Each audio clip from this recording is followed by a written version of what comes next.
কি একটা আজব কুসংস্কার দেশে। রোজা আসলে মেয়ে শ্বশুর বাড়িতে ইফতার দিতে হবে, ঈদে সেমাই চিনি দিতে হবে, সিজনে ফলমূল দিতে হবে। ব্যাপারটা কেমন জানি ডিজিটাল ভিক্ষা হয়ে গেল না। একজন মধ্যবিত্ত পরিবারের বাবাই বোঝে কতটা কষ্ট এই উচ্চ মূল্যের বাজারে ক্রয় করা।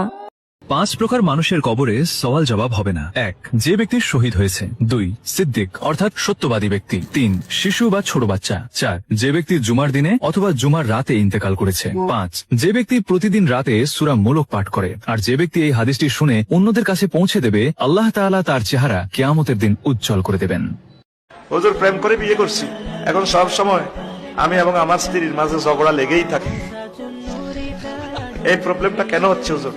প্রেম করে বিয়ে করার কারণে এই সমস্যা হয়? প্রেম করে বিয়ে করলে আল্লাহর গজব হইব। তুই প্রেম করছ কেন? তুই নিজে নিজের বিষ খাইছ, মুচ্ছ, তখন কিতা করবি? ভালোবাস।